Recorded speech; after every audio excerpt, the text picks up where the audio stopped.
Théo De Genn, merci beaucoup d'être avec nous. Bienvenue dans l'interview court-circuit. On va marcher ensemble. Le principe, il est simple. Tu es réalisateur de courts-métrages. Du coup, toute l'interview va tourner autour du thème court. Et pour commencer, on commence maintenant avec l'interview court toujours, où tu vas nous résumer ton film. Ton film dure 15 minutes. L'Isola dei Sogni. Tout à fait. Désolé pour la prononciation. Pas de problème. Et tu vas donc résumer ton film de 15 minutes en 15 secondes, s'il te plaît. Ok. Alors, ça raconte l'histoire d'un lieu imaginaire qui est l'île aux rêves. Et sur cette île, les enfants se réveillent la nuit pour vivre et leurs rêves se matérialisent sur cette île, on va dire. Tu connais le jeu de la courte paille? Je connais le jeu de la courte paille. Eh ben, le principe est le même. J'ai 3 pailles, plus ou moins grandes. Ok. La plus petite avec un mot plus difficile. Il y a 3 mots sur ces pailles. Et tu n'auras plus le droit d'utiliser les mots jusqu'à la fin de l'interview après. Ok. Tu peux piocher. Ups. C'est pas du tout la plus petite. C'est pas du tout la plus petite, c'est la moyenne. Et le mot que tu peux plus dire, c'est Italie. Très bien. Et du coup, je vais te poser des questions et tu n'as plus le droit de les dire pendant l'interview. Pas de problème. Sinon, je vais critiquer à mort ton film et ça va être chaud. Ouais, Je te le dis. Je m'embarque dans quoi en fait. Ouais, oui. Alors du coup, pour commencer, pourquoi tu as choisi de tourner un film en Italie, en italien, alors qu'il me semble que tu es belge? Tout à fait. Alors c'est très simple, c'est un film qui est réalisé dans le contexte d'un échange scolaire, c'est-à-dire que je suis à l'INSAS, donc en Master 1, on a l'opportunité d'aller réaliser un documentaire dans un autre pays. Et donc moi j'ai choisi la Sicile. Comment on gère, après avoir vu ton film, une dizaine d'enfants qui parlent italien pour tourner un film? C'est vrai que quand on arrivait à l'école, c'était un peu la vague, tous les mômes qui arrivent en criant pour qu'on fasse leur scène, etc., parce que c'était un peu à l'improviste. On improvisait un peu, on crée notre plan de travail un peu au jour le jour. C'est quand même un docu, donc voilà. Mais donc on en avait 2, 3 à la fois maximum.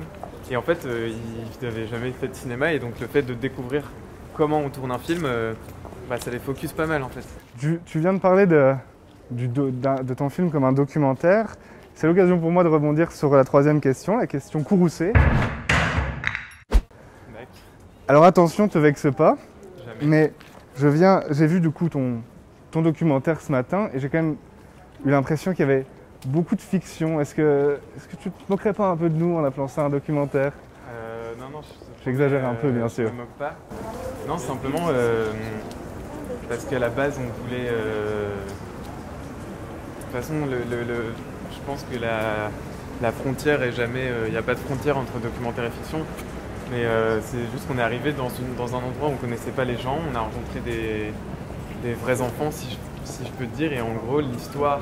C'est vrai que le film raconte une sorte d'histoire un peu surréaliste comme ça, mais c'est pas moi qui suis arrivé avec un scénario écrit et qui ai fait jouer à ces mômes l'histoire que j'avais dans la tête. En fait, on leur a demandé, on voulait faire un film sur les rêves, et on leur a demandé de nous écrire sur papier un rêve de dodo qu'on a après récolté, qu'on a traduit, on a lu tous les rêves, et donc on a basé le scénario du film est basé sur ces rêves-là. Et donc d'une certaine manière, c'est un documentaire, sauf que au lieu de documenter la vie réelle des gens, on documente leur vie imaginaire, si je peux dire. Ok, ouais. Et tu me parlais du coup des rêves d'enfants, c'est l'occasion pour moi de repartir sur l'avant-dernière question, la question cours de récré. En fait, au départ, on voulait te faire sauter à la marelle pendant que tu répondais, mais pour des questions de budget et un peu de climat douteux, on a changé d'idée. Alors, tu vas nous raconter un peu ton parcours. C'était quoi tes rêves d'enfant? Est-ce que ça commence à se mettre en place? Quand j'étais petit, je voulais être joueur de foot. En fait, jusqu'à assez longtemps, je voulais être joueur de foot, mais mes parents n'étaient pas d'accord. Et puis, j'ai commencé à acheter des magazines de cinéma parce que voilà. Et quand j'ai eu 14 ans, j'ai commencé à me dire que j'avais envie de vraiment me passionner pour le cinéma. Et ça a tout de suite.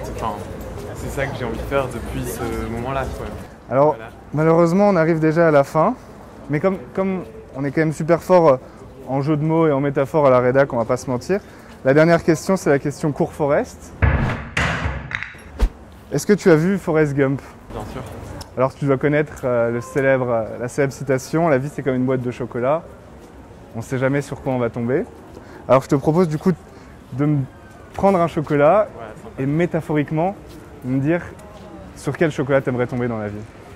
quel chocolat j'aimerais tomber? Tu peux prendre un chocolat avec. Je prends un chocolat au hasard. Oh oui. Praliné lait. Mmh.